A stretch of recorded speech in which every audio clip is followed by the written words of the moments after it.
Batman is without a doubt one of the most famous heroes to ever grace comic pages, TV screens, movie screens, video games, and every form of media that I don't have time to mention.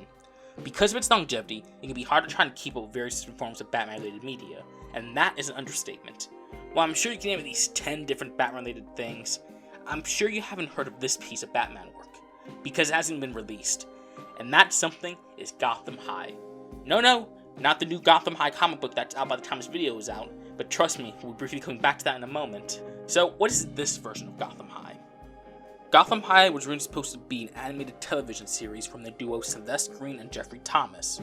The show began production around 2009 after Jeff sent a concept drawing that showed Joker and Harley Quinn as teenagers. Executives of DC loved this art so much that they ordered a series based off of it.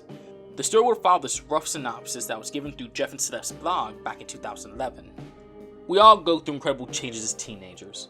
Growth spurts, bad skin, a sudden insatiable need to uphold justice and avenge your murdered parents. Well, that is Bruce Wayne. As if being a freshman at Gotham High wasn't bad enough, Bruce's insomnia and technological fascinations are taking their toll. Instead of spending his time studying, he has begun to obsess over an emerging personality trait, Batman. But under the watchful eye of his guardian and steward, Alfred Pennyworth, Bruce is forced to put his intelligence to good use, graduating high school. But given his classmates, can Bruce survive Gotham High? Now, to be honest, it doesn't sound like too bad of a concept when we consider the time. Just a few years before, in 2007, we got the show Lunatics Unleashed, a show where they reimagined the Looney Tunes as superheroes. So, it's not really the craziest thing to be thought of in the 2000s, and it certainly isn't crazy to make a show featuring famous comic book heroes and villains all going to school together. Now, based on the images released, the designs are creative and really make the characters who are supposed to be teenagers really fit their adult counterparts. Now, the story I feel was going to be a play on those high school shows at the time, like Degrassi or whatever. I didn't really follow those shows, but there certainly is an audience for that sort of thing, and I feel it would have been interesting to see Batman take on this concept. So, what happened to the show? Well, according to the same blog post, other Batman-related projects were being worked on at the time, and this kind of got lost in the sea of it all. This was back in 2011, so at the time, big Batman-related projects could have been The Dark Knight Rises, Batman Year One, Superman Batman Apocalypse, Crisis of Two Earths, Brave and the Bold, Young Justice. Pretty much production of any of these could have played a big role in this being put in the back burner and abandoned. At this point, the only ones who knew more about the product were the original creators of the show. So it was right here I decided to email them asking questions involving how far production got, what definitive Batman product led to the show being shut down, and whether the show would have been aimed more at kids to an older audience, or would be primarily just a young adult crowd in general. At the time of recording, I haven't heard anything back, but if there is an update by the time editing comes up, I'll put the spot right here.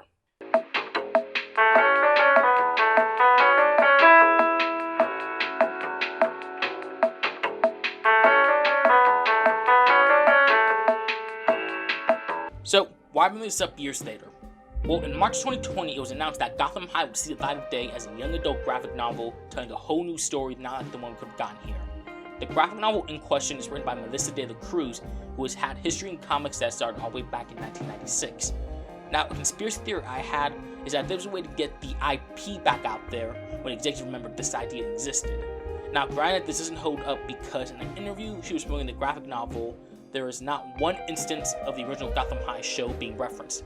In fact, she brought up that her main inspiration for the novel was shows like Gossip Girl, and seeing the trailer and the content involved, you can totally see some of the influence here.